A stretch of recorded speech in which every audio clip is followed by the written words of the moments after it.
Well, what's up, guys? Thank you for clicking on the video. So in this one, we're kind of doing a little off-road. I would say a fireside chat, but no fire. We got fire in the sky burning us, so we got a little shade here. So in this one, we're going to talk about, obviously, if you haven't watched the channel before, we have the GMT800s, which I'm showing you on screen here. I have the Tahoe, he has a Suburban, and we've kind of gone through an evolution. So he started pretty stock. I actually bought mine with 35s and a lift, but we both kind of done some different things. So in this one, we're kind of going to talk about the mods that we have, and I'm going to sit and talk about these roof tents because I'm aggravated over these roof tents.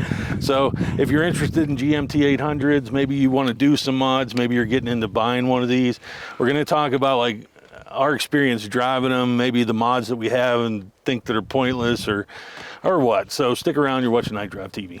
I always wanted to build fast cars, so self-taught I started with engine swaps, composites in my apartment to multiple shops, tuning, fabrication, and more. 10 years later, the big time, SEMA, Speed TV, I climbed from nothing, but I lost it all. This is my new ride, KnightDriveTV.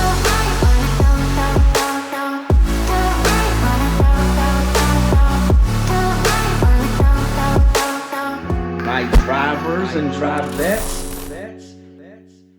Oh, it smells good. Anybody that's been off-roading in the West. Oh, you just don't know. I mean, you crush things and it just releases rosemary. Yeah, if you know what we're crushing, let us know so we know what to pick. All right, so where do we begin? So if people, obviously you can go back in some other videos. There's a burgundy one. Right, that was his. And he painted it, went through kind of a process. But so basically we're both on 35s. He has rough country, what, 4.5 inch lift or 6 inch, whatever it is. And I don't know what my lift is, but it seems the same. We've got a bit of lights, just some basic recovery equipment. Check out the last video. You know, we basically, that's where we're getting to is winches and whatnot. The thing I've been kind of complaining about is the rooftop tents.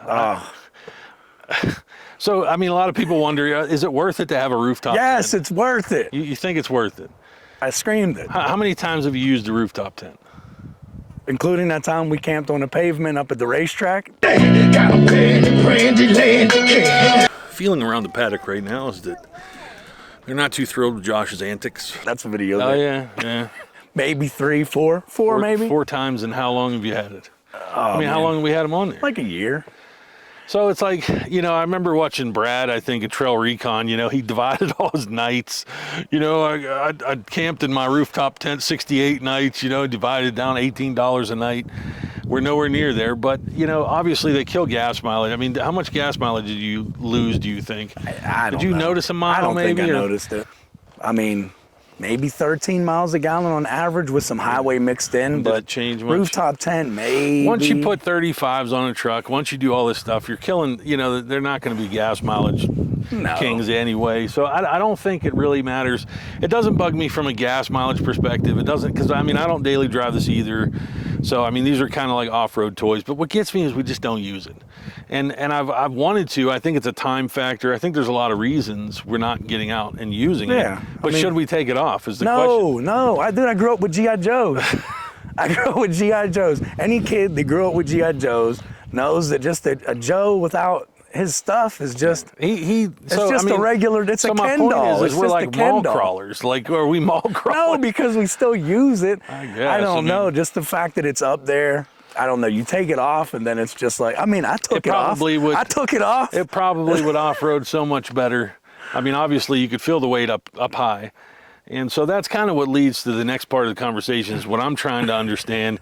You know, the rooftop tent thing will go on and on. I can see the trendiness switching of people are getting rid of the rooftop tents, and now they're going to like these little dome huts and all this stuff. So I'm not going to do that. I'm going to tell you now, I don't like animals. I just, in my mind, it tells me if you got to climb a ladder to come get me, you know, I'm going to I'm going to get you before you get me. So I'm an urban guy though, so I don't even like camping out. I'm in just basically the sketchiest Walmart parking lot ever. I mean, it's prostitutes, drug activity, homeless. It's a hub of activity. I like that it's up there. So even if I only use looking at it. I do like looking at it. Yeah. I know that I just flip it open. Yeah. I mean, we don't even. You should have flipped it open here. Should have flipped it open just for the shade. Yeah, we should have just stayed in them and Used talked it as back and awnings. forth. But Yeah. you know, so the next step of mods is the question. I've been thinking a lot about it. He got stuck. He had an axle failure, front and rear. And so that kind of led to, obviously, you know, we've had traction boards. There's a prior video on here. We got kind of stuck on the mountain, if you will. You know, it's a bit debatable issue. I think me and him probably could have got out of it, but we had a vehicle stuck in front of us, and it kind of led to this big rescue thing. But I mean, the next step of mods, I think it does relate to the tent, is with independent front suspension, and you put a lot of weight up on the roof, they do get tippy. Little tippy. Especially if you dip that left or right front tire. This is going back to the IFS and the solid axle swap conversation. I think why IFS is dangerous is starting out, we were going very slow. If you go back to early videos, I remember somebody in the comments said like, "Oh, my wife would just, boy, she that would, hill right over there. Yeah, would just go down that hill like it was nothing." And maybe we went down it recently, and I still didn't go down like his wife. Apparently, his wife is just a gangster. She didn't have to pay for the build, so she just hit. So for me, I've noticed though that like the little things, like we just go over faster. You know, we drive a little bit faster. We carry more speed going through the desert now, and I think that is where the danger lies with IFS. That comfortability we have now, I think, will lead you into a situation where your eye doesn't see the hidden danger with the rooftop tent. The IFS, I think that little, because it just a little bit, man, just a little bit. It's an interesting concept. I don't know. You know, I went from. So when I bought my truck, it had the 6-inch lift, but it had torsion bars on it. And I actually, due to a comment somebody left about the Atomic Fab coilovers, I ended up going with that setup. So I have the Atomic Fab coilovers. It's like a Viking coilover. He makes the adapters. And I think the spring rate's a little bit soft, but inevitably it's a real absorber. So, I mean, it does have an adjustable damper. I adjusted the dampers. I mean, the front end feels very floaty, Baja, like confident. Like you could fly over some stuff, but then the back end, so it feels imbalanced. But you know, but my perspective is it's just when you let that left or right front tire kind of go over an edge. I mean, and then you add the roof to the rooftop tent. I mean, it wants to roll. So the question I have, and maybe people that have followed, is like, do you stay IFS for the highway? Do you stay, you know, because we use these, I don't know, what, 50, we went to Colorado. Maybe? I mean. Yeah, we went to Colorado. I mean, it wasn't this, but it will be next year. It would be, yeah. So, I mean, you know, it's like there is a highway advantage, but then the solid axle really gives you, you know, just that stability off-road when you get off angle. And so, you know, I worry a little bit about the highway manners, but it's probably something I've brought up to him. I don't know. Yeah, I mean, where the you're death at wobbles, some of the older Jeep guys. Yeah, there's a lot of talk about it, but I mean, they're driving it and they're driving the. But even brand new Jeep guys are talking about, you know, steering wander, and so, you know, straight axle. I've never had a straight axle 4-wheel drive truck. I've had all IFSs. I guess we Toyota 4Runners, everything. Yeah, if you watch this, you have a big body or square body Chevy. Yeah, I think a lot of those off-road guys have solid axles. The guys with the Dodges, because what was it? The Dodge, what was Dana 40? Is that what they have up front? Maybe. Yeah, I remember the guy got like an early Ram, an early Ram axle, like an early 2000s. Pretty much goes right in to these. So I mean, that's what I entertained. But I think, you know, so there's gonna be another video Josh did. This plate install in the front, and so obviously we're gonna add some winches. Because, you know, he got stuck with broken axles and whatnot. I don't want the cavalry coming. We had to rescue him. Well, we're out here in the middle of the cut, and my wife's making a face like he's going to take a video. Yes. I was going up a hill. Thanks to this new lift, he pulled an axle out. Now he's telling me he's going to run out of gas. You got a gas can? Oh, you got gas. He's coming to us. Are you being serious right now? And then look how he acts. And look how he acts, folks. The next time I'll just walk to my house and get an axle. You're gonna walk to your house? Look, I don't want people coming in their vans. His chin was trembling. He was real worried, but on camera he's a tough guy. But believe me, when we got there, you know, Sierra was consoling him. Rubbing my, she was rubbing my back. Calm down, baby. Yeah, calm down. It's okay. All good. I know you can't get us out of here, and Damien has to come get us. I know. So he don't like that. So we got winches coming, and we're going to kind of do just these front plates instead of doing bumpers. That's Rough Country makes a plate. I think they're for the Silverado. They don't really list in there. Yeah, they say it doesn't fit. Yeah, they don't list it, and I don't know why they don't list it. Rough Country, if you happen to stumble across this, they fit. I mean, you have to drill. Yeah, you have to drill a hole in the plate. I think that the plate stock comes for the bolting pattern, the bolt pattern of the Silverado or the one bolt hole, one hole. Yeah, it's like I drilled one bolt. That's one hole for one bolt. So we have a video on that. I'm going to post it just so you can see like the walkthrough. He's going to do the install. So that's what we're going to be doing on an upcoming video. Also, is I got a Warren winch because it's tried and true in America. And I'm cheap. I got the Z. And they didn't send us this stuff for free. China. We're not those guys. Yeah, so we'll see. I think, frankly, these winches are going to be like these tents. I think we're never going to use them. I think that if you're lucky, I'll be using mine to drag his ass out of something. But if you're out there, you happen to be, some guy that sits behind a computer and has the ability to send us stuff. I'm just peddling. I don't want anything because I'm not going to be anybody's slave. If it's junk, I'm going to say it's junk. That's it. Yeah, that's everything. So don't send me anything. Well, here's the thing. He bought his, and I'm broke, so I bought mine. His was like about 1,000. Mine was about 350. Yeah. So they're probably both going to work fine. I mean, that's the issue. I bought the Warren for the warranty and just for the long term, but we got a lot of dust out here. I don't think it's going to make a difference. I think if you were working the hell out of it, it might be a difference, but in the occasional use, I don't. Yeah, I mean, I want to go through the Virgin River. There's a trail that goes from where we're at in Las Vegas up to St. George, Utah, and they say you cross the Virgin River like 2 or 3 times. Yeah. And he's been talking about it for about 8 months, so eventually we'll do it, I guess, because he's never gonna. Well, let's just. No. So. No. Yeah, I mean, in terms of mods, I think I'm kind of looking to the audience of GMT800 guys. You've seen the walk around. I'll probably throw some footage in here. You can kind of see the state of our trucks. They're similar. We addressed, kind of your basic off-road needs, and we got enough lift and clearance. I feel like I'm good at the height that I'm at. I don't really feel like I need any more. Obviously, you can get this dysmorphia to where you feel like 35s are nothing because a 2022 F-150 or F-250 is like as high as these. But in reality, I think for out here, out west, this is a good overland and good highway setup, and don't have to go any larger. And so it just comes down to like, what's next? Like what's the suggestion? Where should we got off-road lighting. We got some recovery stuff. We got this, what should we do?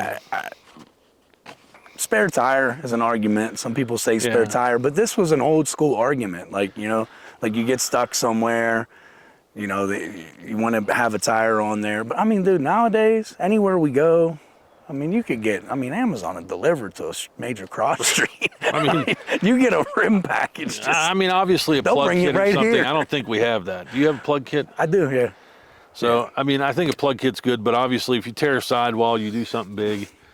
We're usually close to home. I mean, but it does come down to these trucks don't really have good front, good rear bumper. I really don't like anything on the market, and I think that's what bugs me about these trucks. That's kind of why I went with this plate, because I wanted to get the winch on there, and I was looking at all the bumpers, and I'm not really impressed. I just don't like the current offerings. So, I make some products for Corvettes. If you follow the channel, I really do believe I can design bumpers for this truck and do it as like a, kind of a cut and send. I use a company in Reno that cuts a lot of steel for me. I feel like that can happen, and there's a lot of mods I feel like I could do to these trucks in terms of just kind of custom perimeter lighting. I've thought about some different things, and so those are the mods that are coming. But in terms of like the things that we have, I think we need GMRS radios. We have very poor communications. Our CBs have ranges of 100 feet. I feel like it's barely like terrible. Depends on the topography. Yeah. So GMRS stuff, but camera cut off because of the sun beating on it. So hot. Yeah. Oh. So engine mods. Oh, that's where we're at. Is that where you want to go? I just feel like that's where we need to go. Yeah. Like what? I think it looks all right. I just wanted the sound. I want the sound, and I want the performance to match. You know what I mean? I want to get out of What do its you own want to way. spend? I just think the basics, man. Like intake, header, exhaust type Start. Yeah, just to start. I think eventually, I don't know. I think tear it apart, maybe cam it. Yeah, cam heads, Yeah. intake. That's loot though. Supercharge. Obviously, there's always the supercharger discussion versus doing cam heads NA stuff. Supercharger give you a lot of power, but it's just you pay for it all at once. You know, like $4 grand, 4,500. Then there's just to swap it. And then you got to worry about octane. You And know, there's a lot of people who just say put the 6-liter. yeah, 6.2, something like that. But I don't know. You know, obviously the re-gear, when he was when he blew out That up, guy. when he blew out his rear end. When I blew Oh, come on. When he blew out his rear, he ended up getting a combo from like a local guy. So you went to. I got a. You ended up. No, I did no such thing. You ended up getting what gears? What 410, I think they are. 410. So from stock. So Yeah. not quite where you could get to. I mean, but I can go it up made a hill. big difference. Yeah, made a big difference. So he's kind of a little bit re-geared. So he's got all these axles, all these blowed out. I got axles. 2 blown out rear axles at the house. So the plan is to we just need suggestions. I feel like, I could dig into the internet and I could obviously come up with ideas. I like where the truck's at, honestly. Yeah, but they know. And I probably could do nothing else No. in reality. I could go back to 33s and stock and I don't know. Still be happy. Yeah. I don't have a kitchen in the back. I think that bugs me. I want something convenient to pull Slide out to cook. I do like that, but it's just so expensive. And I thought of designing something that's just either time or money. If I could stop moving and stop being a junk collector, maybe. Yeah, I don't know. I like being able. Mine's got to be modular. I'm still the kind of guy. He needs to pull it out, put Yeah. other stuff in. I might he see uses it. this as a pickup truck, Oh yeah, I'll throw some stuff in there. a refrigerator, recliners. Yeah, I mean, I put the rear axles in there. I don't want to have to take out a whole kitchen to go get a rear axle. So I think that takes away. For quick camping, I think the cooking setup, we still haven't done any of that in the back. If you guys could suggest, like, if anybody watches this even, but if you could suggest like a kitchen setup, because I feel like our off-road audience is thin, but if you know of anything modular or simpler, I understand the heavy duty sliders are expensive and that's what leads to a lot of the cost of those rear kitchens. But I don't understand why everybody has sliders. Like, why can't it just slide out on a rail on a groove with a leg? Why does it have to be freestanding like 8 feet from the back of the truck and just not be supported? Because all your money's in those rails that can be $300, $400 a pair, especially when they're like telescoping, when they're like a multiple stage. I just think it's a ridiculous add of cost that doesn't need to be there. Yeah, or like a little, just like some kind of kitchenette, some little box even, that, you know what I mean? For me, I would like that, something I can, and we went to SEMA, and there's just, I feel like it's wide open. Just something that just comes out, opens up, has a little area, little burner. Something simple, I guess. I would be fine with sitting right like and you this. want to carry it out the back. I wouldn't be opposed to it. I thought of something kind of mounted actually on the back bumper that doesn't even go inside. I talked about that way you can have propane inside of there, and you can actually, maybe it flips down, swings out or something, bolts with a plate to the rear bumper. So that's something I've thought about designing. But if you watch the channel, I do Corvette parts, do this stuff, and I really do want to do parts for off-road. I think there's another section of the company I'd like to expand to, because if you haven't watched, I do 3D printing. I'll throw all this stuff here, 3D printing all in the house, make these Corvette headlight kits and whatnot. So have designs already, and I have scanned the inner fender wells. He's got some ideas. He's given me things he'd like to see. So there's some mods in my mind I think we could do. But in terms of your general everyday stuff, we're just not there yet. Maybe that's why we're not camping. Is that why we're not camping? Like I said, back to the Yo Joe days. Yeah. I want to be able to put some stuff on there. want to be able to put the roto packs. I want to be able to mount some things on the outside. I got it. If you didn't know, a big family. So when we roll, I got 6 people. I got like a basketball team and a sub. So I need a little something, you know, I can mount some things on the outside. I shove my shovel in the side. I got my yeah, he uses the straps of the tent to kind of hold a shovel, hold his stuff. You know, and we have discussed just looking at SEMA, just having like maybe a basic I don't want to call it an exoskeleton because that's not what it is. It wouldn't be structural, but something that potentially would, because we have the Z71 racks and you know, obviously I think mounting something to the Z71 rack eliminates a lot of people. So I think it maybe needs to be more general, but maybe a cage system that goes all the way over or something and comes down each side and mounts, you know, something modular you could slip together that would kind of mount with riv nuts, and then you could put gas, you know, like what are those things called? Oh, those roto. They got those like 5 gallon, I think they're called roto packs. Yeah, they have the lock nut. Yeah, the little lock nut on it. Yeah. Yeah, so we're not really getting out camping, doing much. We've just been working and working and working. So you know, I've been catching up on the back order with headlights and things like that, almost literally down to 0 back order on those, but releasing some new stuff. So just figured we'd get out of the city landscape and get up here and talk about the trucks. But I don't know, guys, if there's something you want to see, if you follow along, maybe something we could do, something you have interest in, obviously, you know, we'd be interested in doing it. I think I'd love to get up to Utah. I'd like to get a contact up there, somebody that knows the land and could show us a place or two. But yeah, for now, rooftop tents, I don't know. They look cool. I ain't used it. Man, I don't know. 3 times. Maybe we'll use it this weekend. Yeah, so. Maybe. I don't know, guys. Throw some suggestions below. Obviously, sub if you haven't. You can check out a lot of other videos that we have. I try to do a big grand feature when we go out off-roading with drones and all these cameras and things like that. This was just simple. So anything to add? Happy Independence Day. Yeah, so happy 4th of July. Thank you everybody for watching, and I'll catch you on the next one.